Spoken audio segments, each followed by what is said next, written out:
Good Shabbos. In my community, it is important to always begin Shabbos with a joke. This has nothing to do with the lecture. It's off color, and you'll say, I can't believe a rabbi just told that joke. Now you want to listen to it, don't you? More than one.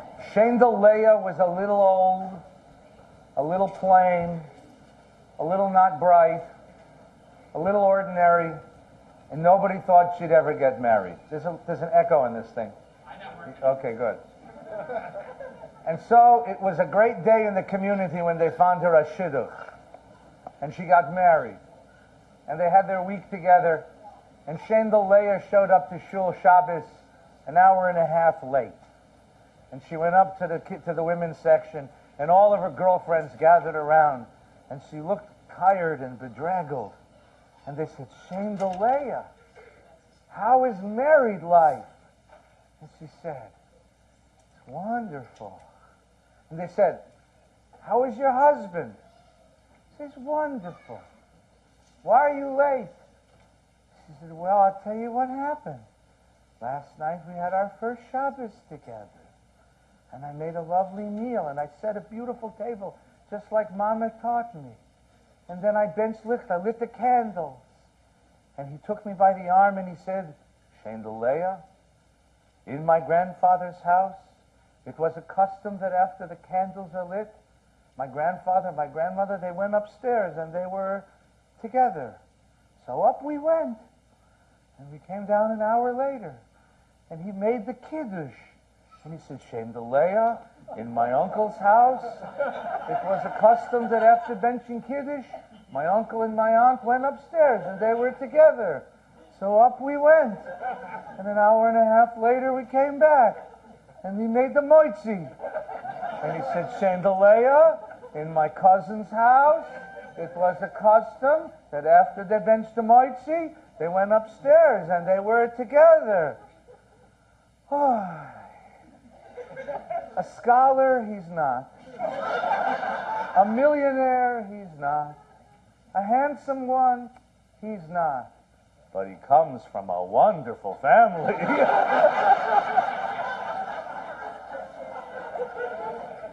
That's today's joke. What that has to do with anything, I don't know. But now the microphone is working and we're ready to go. Everybody okay? The Shabbos, Shabbat Shalom. So what I'd like to do today, we started last night talking about the prayer book and the traditions of Jewish prayer. And we finished last night with Adon Olam. So today we're going to begin with the beginning of the service. So if you have you'll need a red prayer book and the sheet that I passed out. So the red prayer book, if you'll open the red prayer book to the beginning of, I'll give you the page in a second because I don't exactly know where it is in the prayer book. But I will tell you in a moment. Page 85. Now, you have to get up early to reach page 85. So most of you aren't here in the morning. Nothing wrong with that. You have to get to shul early to reach page 85. This is HAYIM starts at 10 o'clock, so this is like a 10:05 tefillah. And most of you, struggle in here at 11:45. It's all right. You're Jews. It's all right. 3,800 years of Jewish history. You've earned it. We were just following the customs of our ancestors. That's right. Because we come from a wonderful people, right? This is the beginning of the Shabbos. Now, if you look at where we are in the service, just to looking at the pages, we begin the service with Birkat HaShachar, morning blessing. And then we have a long section of assorted psalms and hymns called Psukei de Zimra, songs of praise. And that we're about to begin the Shacharit prayers. We're about to begin the official public part of the service with Baruch Hu. But before we do that, you have this introduction. 2 poems, one next to the other. And last night, I talked about the prayer book as an art museum.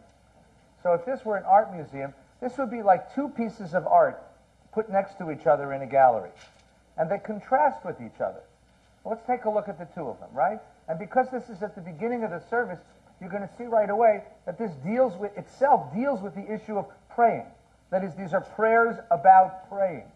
The first one, Nishmat kol chai tivarech et shimcha Adonai Eloheinu. The breath, or the soul, neshama means soul, but it also means breath. Nishama, the soul or the breath of everything that lives, praises your name, God. Now here, you remember that in the Bible you have a form of poetry where you say something and then you say the exact same thing in different words. That's why rabbis are so repetitious and redundant. Okay? And we're repetitious. Okay?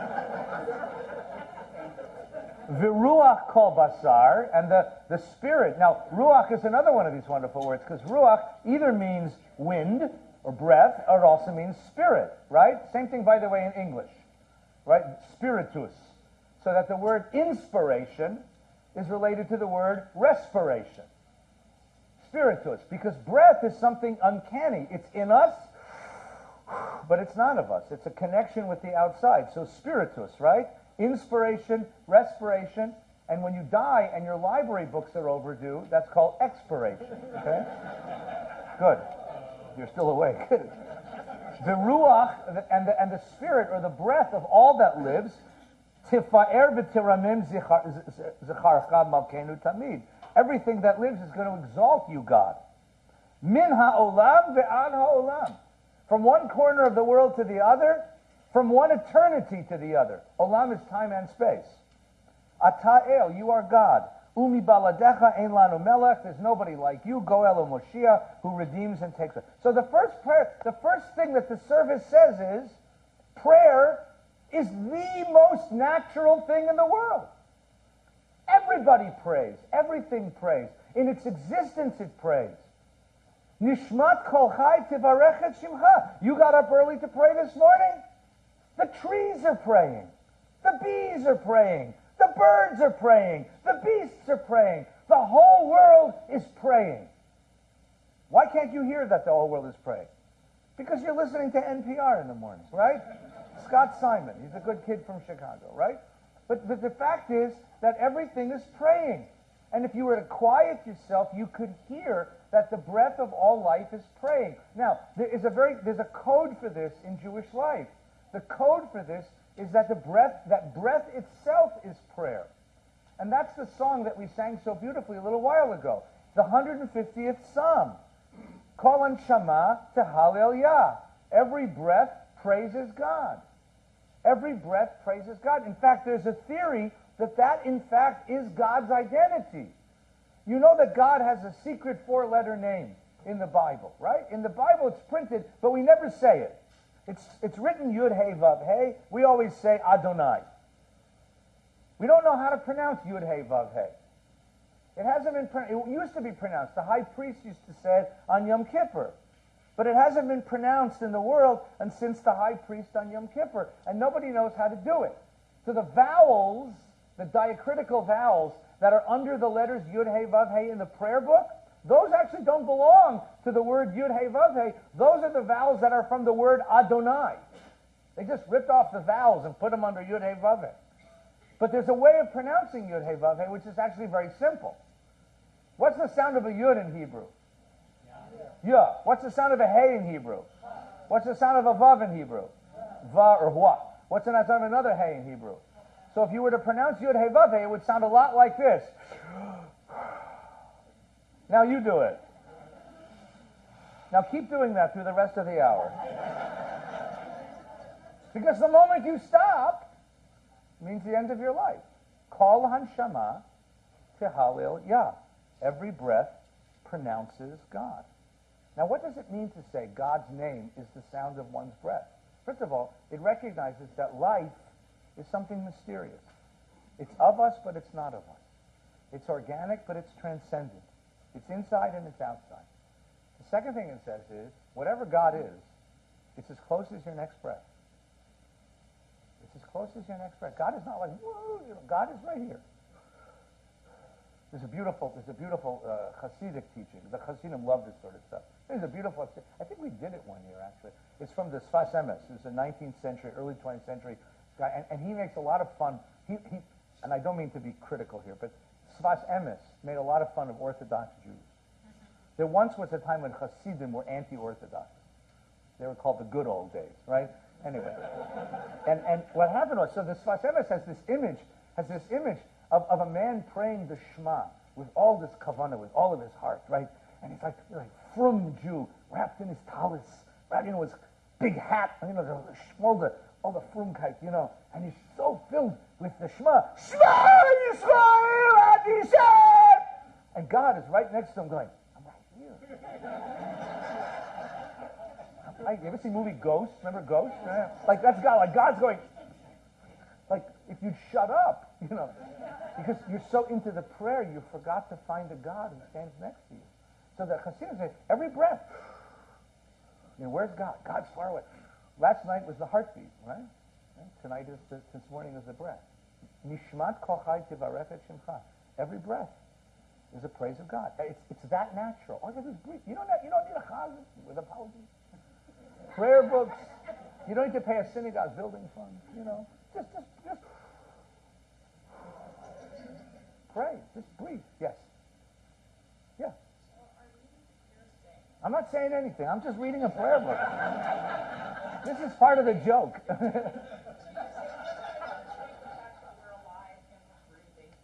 The question is, so that's a good question. It's not just that you're breathing. It's that prayer is that easy. Prayer is that natural. Prayer is that spontaneous. Prayer is not hard. Be mindful of the miracle of your life, and you're alive, and you pray. Be mindful of the miracle of life, and you pray. It's the beginning.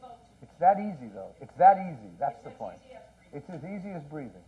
So then the opposite's equally true. Try not praying for a while. Now, look at the next paragraph. Not the second paragraph, down at the bottom. This is a different one. Ilu pilu malay shira kayam. I love doing this with kids. This is a sweet one to do. If our mouths were as full of this song as the sea. So if you're with little kids, like 3-year-olds, or 4-year-olds, have a special. You say, okay, how big would your mouth have to be if it sounded like the ocean?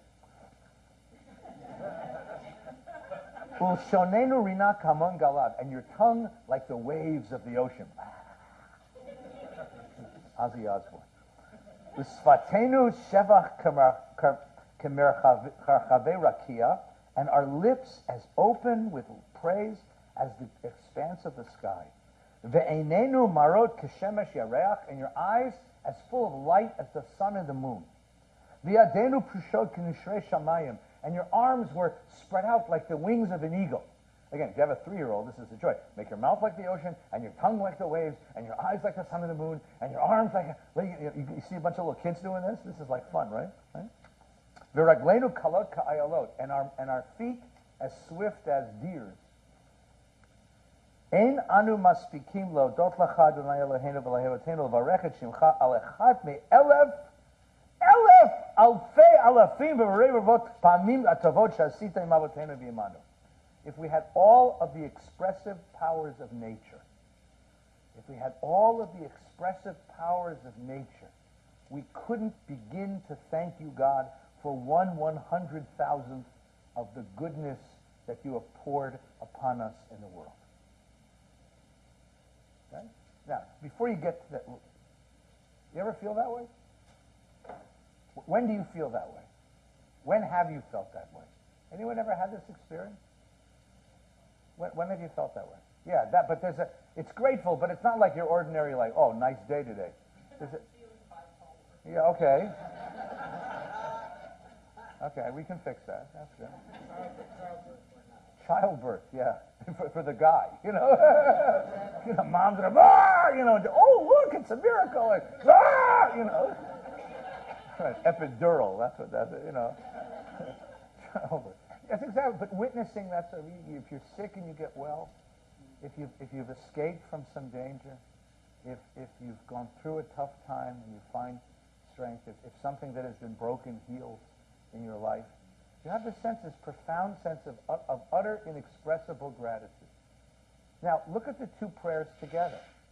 The first one says, prayer is as easy as breathing because it is the most natural state of all that is.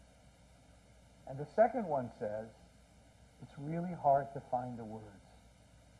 It's really, really, really, really hard to put what we feel into words. If we had all of the expressive powers of nature, we still couldn't express what it is that we're yearning and trying so deeply to express. This is a paradox. And this is the paradox that lies at the heart of liturgy, of prayer. On the one hand, it's the easiest thing in the world. It's the most natural thing in the world. You get up, you look at this thing, you say, thank God, it's a beautiful day.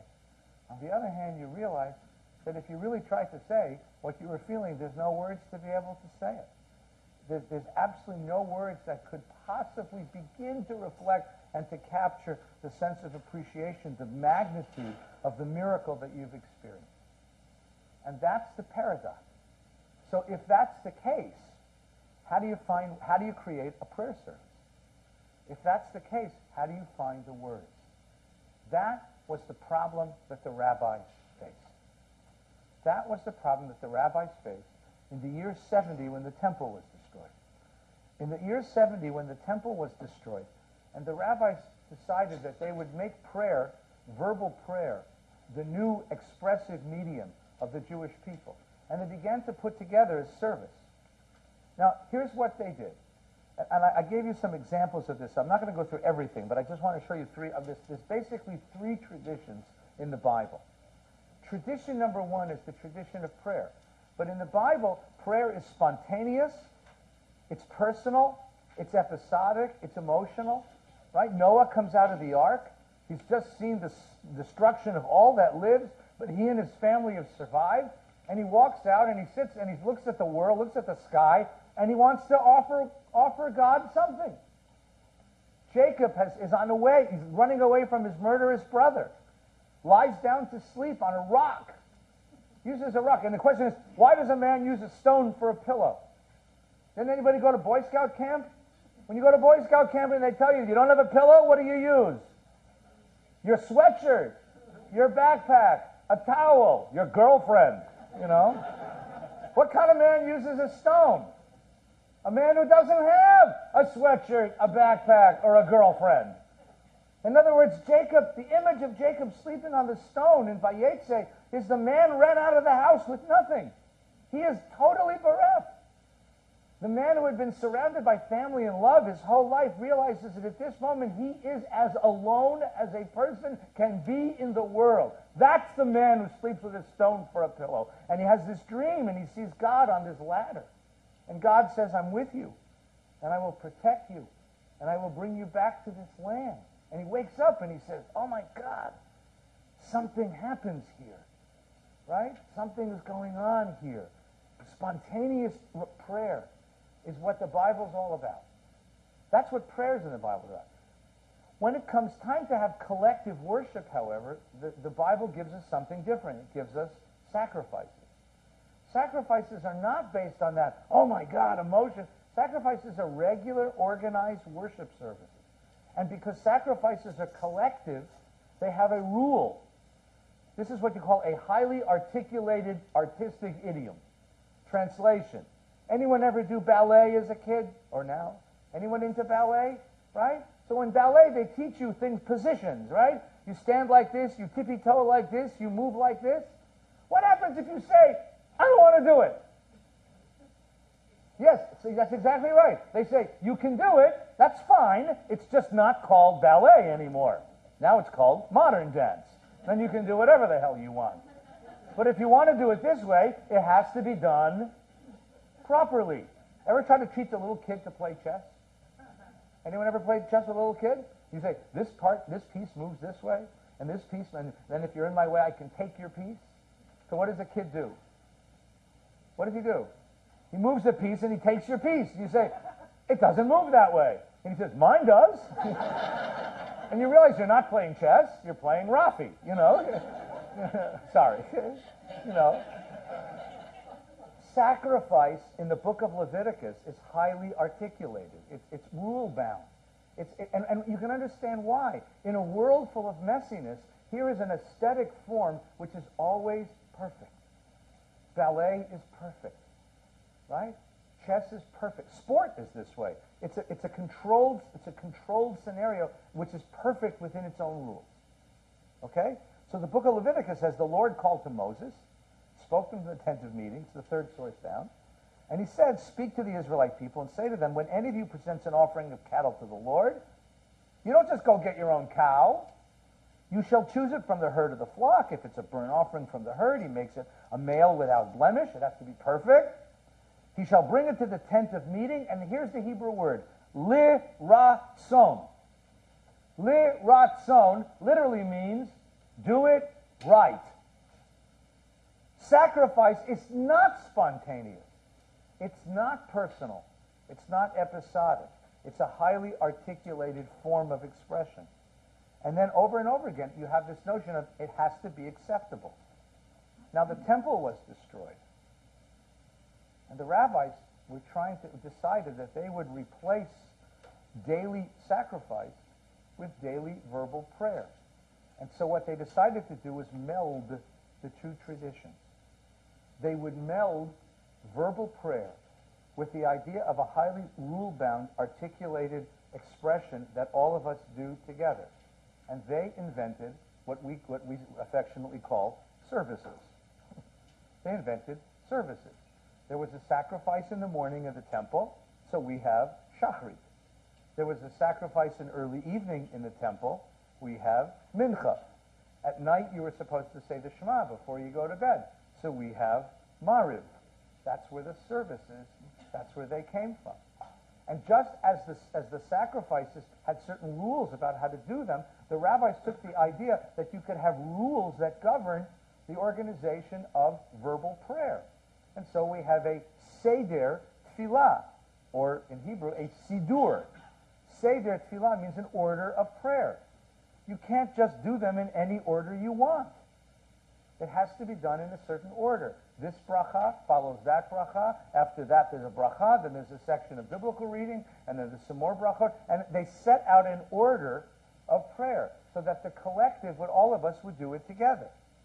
And this became the structure of prayer. It was the rabbis who organized this Seder Tefillah, this organized of prayer. And over the generations, this accumulated. There was an accretion of rules. Last night I talked about the accretion of prayer. Now I want to talk about the accretion of rules. Because now we have what you say, in what order you say it, with what melody you say it. There's something called nusach. Whether the choreography, how you say it, where your face, there's a whole set of rules about doing this right. It's got to be done properly. There's a whole set of rules. But the problem is, now there's a problem, and you can feel the problem. You can feel the problem. Ultimately, what is prayer supposed to do as a function? It's supposed to express my neshama, my heart. But now you've given me all these rules, all these laws. What happens in aesthetics? What happens in art? When you have a set of really strong traditions in an art form, and you say to the artist, go ahead, express yourself, as long as it's in a couplet of this many verses, like, ever have to write sonnets in high school? Remember sonnets? What's the structure of a sonnet? I don't know, because I'm in, it's 7-3-3, or haiku. Remember, I have to do haiku? Right? Remember haiku? They have to do haiku, right? It's structured, very structured. Or in visual arts, there's a structure. As soon as you give an artist a structure, what do artists do? They rebel, and you get modern art, modern dance. You get rebellions and movements, and that's exactly the ebb and flow of the history of Jewish prayer. You have structures, and then you have the rebellion against those structures, because you have two different impulses. One is the impulse which says prayer is my expression to God, and two is no, prayer is our form of collective worship. If the first impulse wins, what do we end up with? Everybody going off to their own corner and praying in their own language. We don't have a collective. We can only have a collective if we have some discipline. But if the discipline wins, what do we have? Dull services. Services that are pro forma, that are formal. They work, right? I don't know if you've ever been to a synagogue like this, where you may not have, but where there's a person there who sings the prayers quite beautifully, and they're all done in the exact right order, in the exact right way, in the exact form, but there's no heart to it. You've ever been to a synagogue like that? You ever grew up in a synagogue like that? You heard about one, yeah. Yeah, interesting. So you have this tension between the two. Those are the two impulses for which there's a tension. Now, this tension, by the way, there's one more point, then I'll get your questions. This tension began even before prayer. You can hear it in the words of the prophets. The prophets of ancient Israel came to the Beit HaMikdash, and they said, "What are you doing?" Right? Look at Jeremiah. Jeremiah was 17 years old when he was commissioned to be a prophet. Why did God want a 17-year-old? Because only a 17-year-old could say this. You know, he was a priest, actually. His parents used to bring him up to the temple. You know, it's Yom Kippur. Everybody's all dressed up. They're bringing their cows and their sheep for their sacrifices. You know, everyone's doing it just right. Everyone's doing it just right. And here's this 17-year-old, and he takes a giant flower pot, and he smashes it at the entrance to the Beis HaMikdash. You should do this one year. Here at North Shore. Actually, yeah, that'd be cool. We'll find out if North Shore really wants you guys. You know? And he says, "Thus says the Lord God of Israel." Add, this is so great. Listen to this. This is in the Bible. I did not write this. This is in the Bible. Add your burnt offerings and your other sacrifice and eat barbecue. Because when I freed your father in the land of Egypt, I did not tell them anything about burnt offerings or sacrifice. Anyway, by the way, just incidentally, if you want to know where this is the Haftarah the rabbis chose for Parshas Tzav, which is the second Torah portion in the book of Leviticus. And by the time you've read Parshas Tzav, you've read 8 chapters of animal parts. You can look it up. It's when you kill the cow, make sure that the kidney goes over here, and the liver's over here, and the shtickle of the kishka goes over here, and the skin is burned this way, and the head is turned this way, and the blood is spritzed this way. You read the book of Leviticus. Anybody ever read the book of Leviticus? It's like a tour of the world of Fleischiks. You know, it's like a bad butcher shop. I mean, it's got full of cow guts. I mean, you want to take a shower when you finish reading it. It's like, yuck, blood and guts and fat and gut and hoofs and poop, and it's all over. And then here's the Haftarah. Here's the prophet, and he said, "I didn't tell you to do any of that stuff." What? I just read 8 chapters of blood and gut. I didn't know. What did I want? This is what I commanded them. Do my bidding, that I may be your God, and you may be my people. Walk only in the way that I enjoin you, that it may go well with you. You didn't listen. You didn't listen. Listen, Amos. Amos is a prophet who lived before Jeremiah. He says, "I loathe, I spurn your festivals. I am not appeased by your assemblies. If you offer me burnt offerings, I will not accept them. I will pay no heed to your gifts. Spare me the sound of your hymns." Great. I want to put that in front of a shul. You know, he's that "Da milifnei Talmud" or "Zeb Bayit." You know, all these wonderful sayings they put over the entrance of a synagogue. Wouldn't that be great? Shut the fuck up. God, Amos, chapter 5. "Let me not hear the music of your lutes, but what? But can I say that here? Am I allowed? Did I just violate something? But let justice well up like water, and righteousness like an unfailing stream. Seek good and evil, that you may live. And the Lord, your God of hosts, that you think, hate evil and love good." Right? And then Isaiah comes back again. What does Isaiah say? "What need have I of your sacrifices? I am sated with the burnt offerings of rams. I have no delight." Right? He says, basically, they make me nauseous. Now, what is this tradition? This tradition is not attacking the sacrifices per se. What is his problem? They have ceased to become an expression of the inner life of a Jew. They have ceased to become an expression of solidarity with God. You're hiding your injustice beneath your ritual piety. And that, says the prophet, can't be. So now we have 3 traditions that come together. The first is the biblical tradition of spontaneous prayer. The second is the biblical tradition of sacrifice, which is a highly articulated way of worship. And the third is the prophetic critique. Comes along the rabbis, and they're going to meld these 3 traditions into what we call prayer. Okay, and there are a lot of questions in the room, so let's get them all, please. I stifled you. I'm sorry.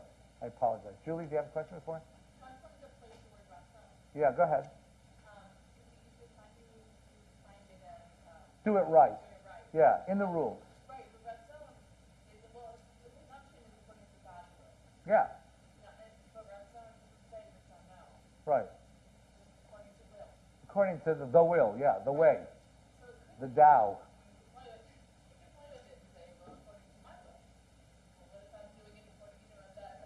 But that's not the sense that you may be right, but the sense of it. It's that, but that's not the point. The point of that word. Why is that word in the sentence? You don't even need that word in the sentence for the sentence to be decipherable. The purpose of that word in the sentence is to enforce this idea that it's not subjective.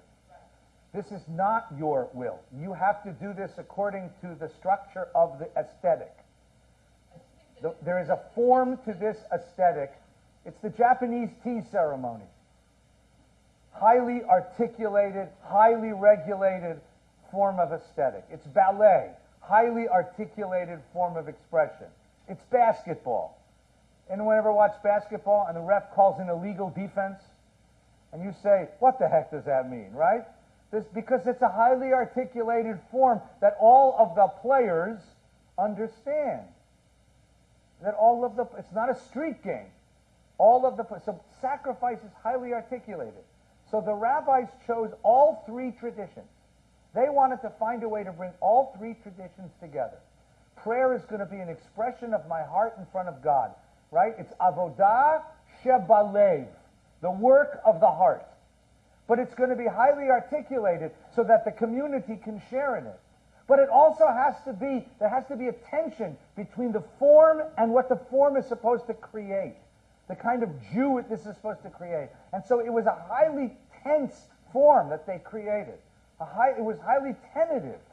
And then the real question is the following question. If you want to show God obedience, reverence, and respect, the Torah says how you do it. You bring a cow. You shech the cow. Right? You fry the cow. You eat the cow. Oh, yum. Now, no cow. Temple is destroyed. No cow. I want to show God respect. Right? All the gentlemen in the room, try the following experiment. Next time your wife has a birthday, don't send flowers. Don't buy jewelry. Don't make reservations in an expensive restaurant. Don't even write a card. Just sit your woman down, stare in her eyes and say, honey, we've been together for so long. No words could possibly express my love for you. Happy birthday. There you go. Now, no card, no flowers, no jewelry, no reservations in a restaurant, no weekend in the nicest hotel in Chicago. Even though you said those words with pure beauty and intention, what's about to happen? Where's my stuff? Run for your life. Why? Aren't the words what matter? Why? You should actually try this experiment, no? But tell everybody that Rabbi Adler told you to do it. Right? Honey, Rabbi Adler told me. What's the problem with that? If that's a happy birthday, what's the problem? Yeah, it's more than follow through. Follow through. Follow through is a hard thing for people to really understand. Right. Because it says, it's like in sport, right? People understand you should do all the right things, but if you don't do the follow through and you don't understand the rhythm of it, and you don't get it into the right, it won't work. Right. So follow through means more than just what comes next. Okay. Right? It is the whole gestalt. Good. The whole package. Very nice. Good. Yes, please. I did the same thing for 56 years, and we're still together. With that, your pipe is still. He said he did it for 56 years and they're still together. Right? Yeah? Is this your wife? You're his wife? No cards, no flowers, no reservations, no jewelry. You can hit him if you want. Go ahead. I'll even get it on tape. Yeah. What happens? Why is it that cards and flowers and reservations and other things are necessary? Yeah, why? It's not only about the fellowship, but it's also about the intention. The Yeah. fact that you were thinking about the other person, you went out of your way to do something. It's a very good thing. It's true that the intention is pure. It's true that the intention may be perfect. Nevertheless, we need symbols. We human beings need symbols. Look, why is it that at a ball game you get up and sing the national anthem to the flag? What do you need the flag for? Don't we sing the national anthem? We human beings are symbolic creatures, and we need symbols. So now the rabbis are faced with the following problem. We have the act of reverence without the symbol that goes with it. And the wonderful thing about the symbols are that even if your intention flags, the act is still real because there's an object there, right? My wife and I may be angry at each other, but if I send flowers, she knows that deep down I love her anyway, okay? But take away the flowers and something happens. And the rabbis are worried about this. How? Because now all you have is a speech act without the object. So they're going to say the important thing now is here's the word, kavanah. Kavanah means the intention of the heart. I'm no longer bringing cows or sheep. I'm bringing kavanah.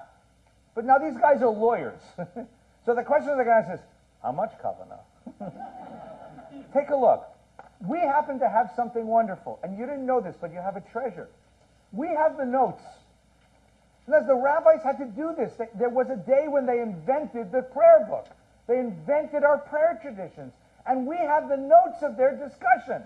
It's in Mishnah Brachot. Mishnah Brachot are the notes that they left us.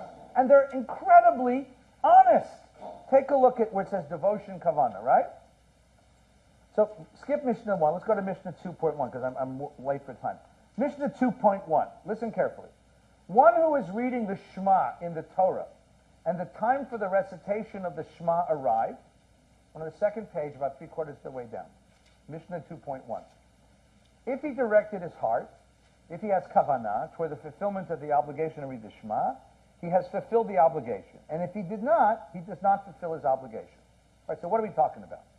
You have to say the Shema every day, morning and night, right? Everybody knows that. That's the mitzvah, right? Shake your head like you have some idea you know what I just said.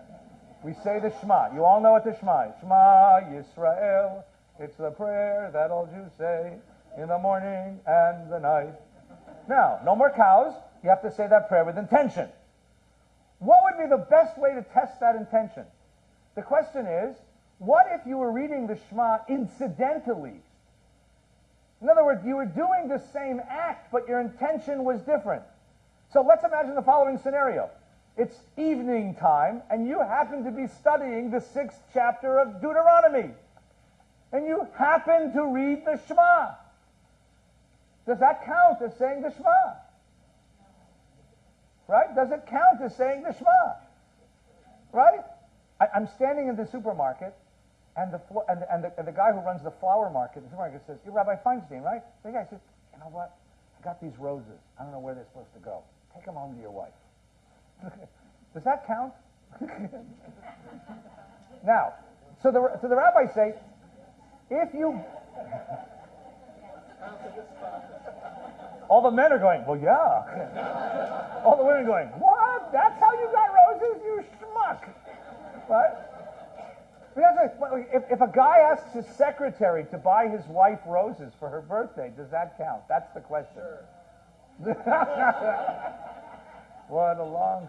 So here's the question. So if you were reading the Shema incidentally, it only counts if you stopped and said, hey, wait a minute. It's the time for the Shema. This is the Shema. Now I'm saying the Shema for the sake of saying the Shema. In other words, what's important isn't the speech act of articulating the word. What's important is whether you directed your heart to the meaning, to what God is telling you in that prayer. Now, let me ask you an embarrassing question. Every bar mitzvah kid who gets up and reads the Shema phonetically and doesn't have a clue what the damn thing means, what do you just learned? It don't count. It's an empty speech act. The rabbis are very clear. This has to be an act that comes with kavanah. Now the question is, how much kavanah? Now the only way to test kavanah is to see what it would take to break kavanah. So here's what they say. All right? Here's what they say. At the breaks between the paragraphs of the Shema, one may greet one's fellow out of respect and respond to a greeting. But in the middle of a paragraph, one may greet only out of fear. Okay, you're saying the Shema, and your best friend walks in and says, hey, Mark, how are you? You have to wait till you get to the end of the paragraph to say hello. Okay? But if the police come in and say, "Are you Slutsky?" you can stop there and respond. Especially if they have weapons drawn, right? Okay? That's what Rebbe Meir taught. Yeah. Right. That's a problem. That's why you have to internalize this. Craftsmen may recite the Shema on top of a tree or a scaffold, something which they're not permitted to do for the Amidah. So you're the person who washes the windows on the John Hancock building. How big is the John Hancock building? Is it Sears called the John Hancock building? Or the Sears Tower? Is that still called the Sears Tower? Who owns it now? The Chinese? Willis? Really? It hasn't been sold to the Chinese yet? Oh, all right. It will be soon. Right. All right. You're on the 104th story, and you're, squeegeeing the water off. You say, "Oh my God, it's time for davening." Standing there on the scaffold, 104 floors above State Street, Michigan Avenue, can you say the Shema? Even if you look down and go, "Holy shit." Right? So the question is, what is the measure of kavanah? They're playing with kavanah. Here's another one. A bridegroom is exempt from the recitation of the Shema on the first night after the wedding. Right? They have their beautiful wedding. They dance, they sing, they eat a lot, they drink a lot. They go back to their suite. She says, "Honey, I got something from Victoria's Secrets. I can't wait to show you." She goes into the room. She changes into Victoria's Secret. She comes out. He goes, "Oh, it's time for the Shema."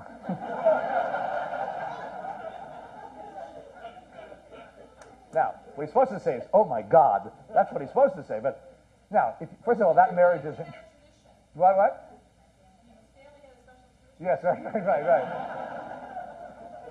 Right. I mean, these are.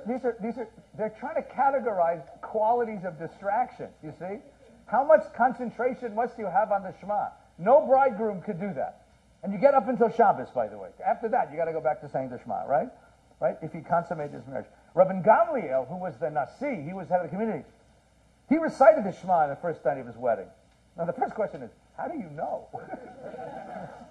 I mean, his poor wife. Her name, by the way, was Isha Shalom. And she must have been. She said, honey. And his students asked him, "Didn't you teach us we're not allowed to do that?" And he said, "Yeah, but I can't let go. I can't let go of God for even a minute." It's a very interesting, why that's there is kind of interesting. Yes, that's right. Oh God, right? Now, turn the page over. A person who's mourning a dead relative can't say the Shema. That's between the death and the burial. You're not allowed to say the Shema. So the bridegroom and the person who has just lost a loved one, they're both in a state of emotional upheaval. You don't say the Shema. The Shema is something so precious that it isn't to be said unless you can do it with a certain mentality. And so this is a quality. The act has to be done properly. This is something to be done properly. Okay? There are lots of questions. But then I want to get to the tefillah. Yes, please. I think I would phrase it differently. Please. Shema is so precious it can't be said when you're distracted by either, by extremes of emotion. I would say that Shema is practice in being present, right? And that's what kavanah is practice in being present. And when you've had a death so close to you, you are very present with your experience, and the same is true ideally when you're with your partner on your first night of being married. And so you don't need a proxy for presence in those moments. Okay. Okay. That's another way to put it. Yeah. Okay. No. I mean that's yes. Please. If you feel if you experience something, like you completed the work of art, or you committed to something, Mm-hmm. you've seen something that works, and you feel transported, you say something. Good question. What do you think? If you have an experience of transcendence and you stop and say the Shema, you're standing at the Grand Canyon or Maui Mountain or the birth of a child. Mark, what do you think? Right. Right. The other is doing something of value at a time that you can really do it. So it seems to me that the same is not the Grand Canyon. It's a totally different experience of getting yourself in the right mindset.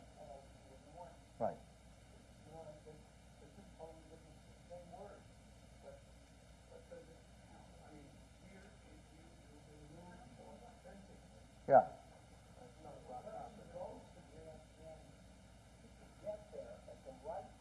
Yeah, that's different. Right. Right. So the notion here is this: why do you legislate a time and a mentality for the Shema? Because what you want to do is to put a Jew into that mentality twice a day. So twice a day you're going to stop your routine and do whatever you need to do to get into that mentality. It comes naturally at certain moments, at the Grand Canyon, or as Lizzie said, at the moment when one is experiencing death or experiencing something transcendently joyful. The real question is, how about on Tuesdays? How about on any ordinary day? What does it take to move you from the routine, from the dullness of routine, into that transcendent frame of mind for those few minutes? That's what the whole thing is supposed to be about. How do you move yourself into that transcendent frame of mind? Now I'm going to move this very gracelessly. If the Shema requires an X amount of kavanah, the Amidah, which is the other great prayer that makes up our services, Shema and Amidah are the two building blocks of Jewish services. The Amidah requires even a greater sense of transcendence. The Shema is the minimum daily adult requirement in Judaism. It's the Pledge of Allegiance to the flag. Remember how we used to say Pledge of Allegiance in grammar school? Like you started every day? It was the way of starting every day. Amidah is something altogether different. The Amidah is the experience that the rabbis instituted to replace the Holy Temple, to replace the Beit HaMikdash. The Amidah is the Kodesh HaKodeshim, the Mikdash that's left in the world. Now consider for the following for a moment, right? The temple in Jerusalem stood on a mountaintop. When you came up to that mountaintop, you can go visit it today, by the way. There were three colonnades that you walked through. Those areas were called the Court of the Nations. Anybody in the world could come there. That's where government met. That's where the courts met. That's where the academies met. That's where there was commerce. That's where Jesus found all of those money changers. Of course, he found money changers. It was Pesach. There were pilgrims coming from all over the world to offer sacrifices. They had to cash in their American Express traveler's checks to buy charoset, so they're money changers, right? Nah, But then there's a gate. And the next gate takes you into the second court, which is the court of the Jews. And to get into that gate, there's a Levite standing there, and he asks you who you are and what's your lineage. He wants to make sure you're one of the tribe. And you say, I'm Slutsky, Mark Slutsky of Chicago, of Highland Park, and I've come here with my wife and 2 kids to offer my offering, to give thanks to God for all the blessings that are mine. He says, Slutskys, come on in, you're welcome. And you'd walk into the court of the Jews. And you'd walk up to the altar. And there another Levite would meet you and ask you, what is the occasion for which you bring the sacrifice? And you'd offer the sacrifice there. And then behind you there was a door. And that door, behind the altar, there was a section that was just for Levites. Between the altar and the door was just for Levites. And then in the door, only Levites and Kohanim could go into the door. And that door led to the forecourt of the Holy Temple. And only priests could go into there. And only on certain occasions and only for certain purposes. And then behind the forecourt of the temple, there was a giant curtain, a parochet. And behind that was the Kodesh HaKodeshim, the Holy of Holies. And nobody went in there except the high priest on Yom Kippur.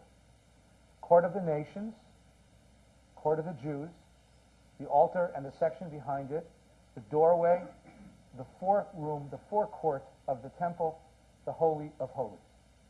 The Shachrit service, Birkot HaShachar, which is blessings that we say for the gift of a body waking up in the morning. That's the Court of the Nations. That belongs to us as human beings. Then you say the Shema. That's the Court of the Jews. That's just for members of the tribe who have entered into the covenant. And then you bring your sacrifice. And the sacrifice represents the fact that you are part of the people Israel and you worship the God of Israel. That's Avot. That's the first bracha of the Amidah. And then the forecourt of the temple, which is a place where just the priest goes to pray on behalf of the community. That's Gevurot. That's the prayer Mechalkel Chayim, the prayer about life and death, about a God of life and death. And the Kodesh HaKodeshim, that's the Kedusha. They built the morning service to mimic the geography of the Holy Temple.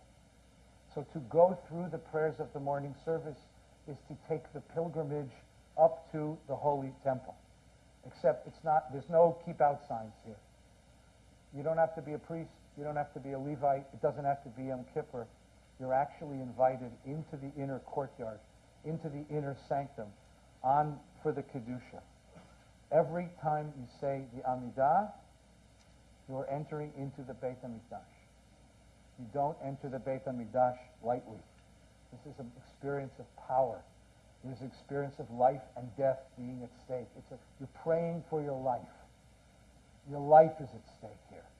And so the rabbi said, one does not stand up to say the tefillah, that's the Amidah, except with koved rosh, presence of mind.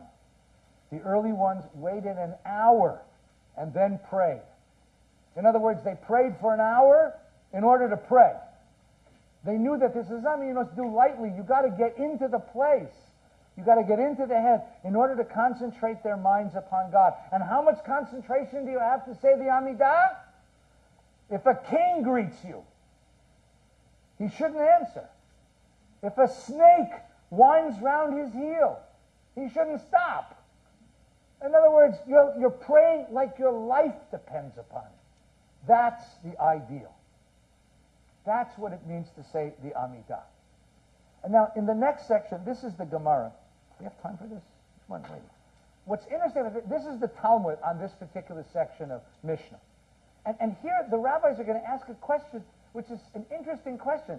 Like, what's it feel like to pray?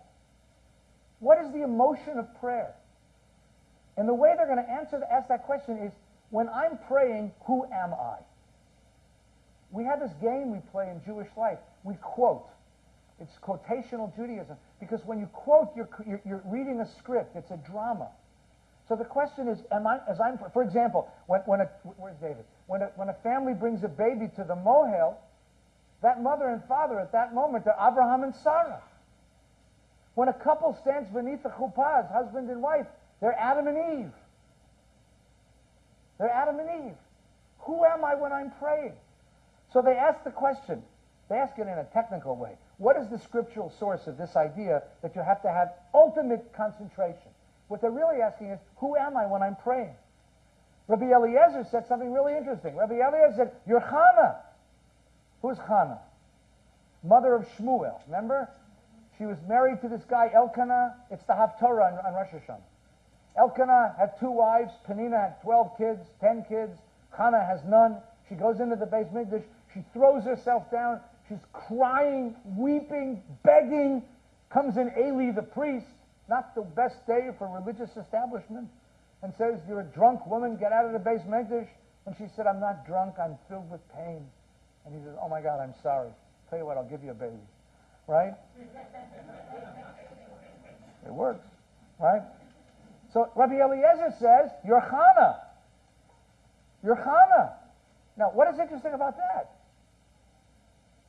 Let's try that again. What is interesting about that? That the archetype, the paradigm, the prototype for deep Jewish prayer is a woman. It's a woman's prayer. And it's a woman's prayer, and it's a woman's prayer in a particular circumstance. It's a woman who has not been able to conceive a child, begging for a child. And that's what it means to pray. What is your kavanah? That's what you're praying. That's what it means to pray. Now, first, it's interesting for men to be able to think that they could possibly get into the head of a woman in that circumstance. So that's how they say, well, maybe that's not right, because that's impossible. But it's interesting that Rabbi Eliezer suggests that. So I'll give you another one. Rabbi Yossi ben Chanina says, we learn it from hear my voice at daybreak, at daybreak I plead before you your abundant love. This is from the book of Psalms. So if it's a book of Psalms, what is it? It's Melech David. You're King David. You're King David praying. They say, but how can you be King David?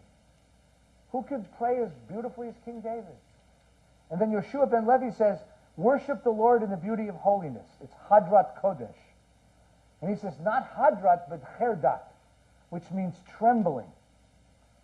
And then they use that same idea from a different source. Rabbi Nachman Bar Yitzchak says, serve the Lord with fear and rejoice with trembling. And they say, that's what it is. What does it mean to pray? To rejoice with trembling. Now, what does that mean? What does it mean to rejoice with trembling? Why does one rejoice? And why is one trembling? Why is one rejoice and why is one trembling? Mechalkel chayim bechesed, mechayim metim berachamim rabim. Have you ever prayed at the bedside of somebody who is really sick? There's joy and there's trembling, right? Think of the joy and the trembling. It's the joy that we have been given whatever moments we have in life together. And it's the trembling when we realize just how fragile this is, just how tentative this is, just how passing this is, just how vulnerable it is to love. It's joy and trembling at the same time. And that's what they're going to do. That's what it is. See, what they're doing is they're fishing. What does it mean to pray? What is the emotion of prayer? Is it joy? Yes, but not only joy. Is it trembling? Yes, but not only trembling. Can you do both at the same time? Can you do both at the same time? Yeah.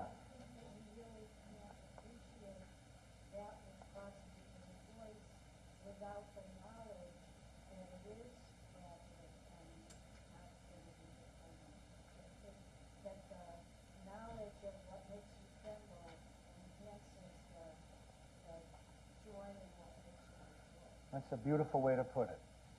The knowledge of what makes you tremble makes the joy that much sweeter. And the joy gives you the courage to face that which makes you tremble. And you can't have one without the other. This too shall pass, but it's not like this too shall pass, like I'm not going to pay attention to it.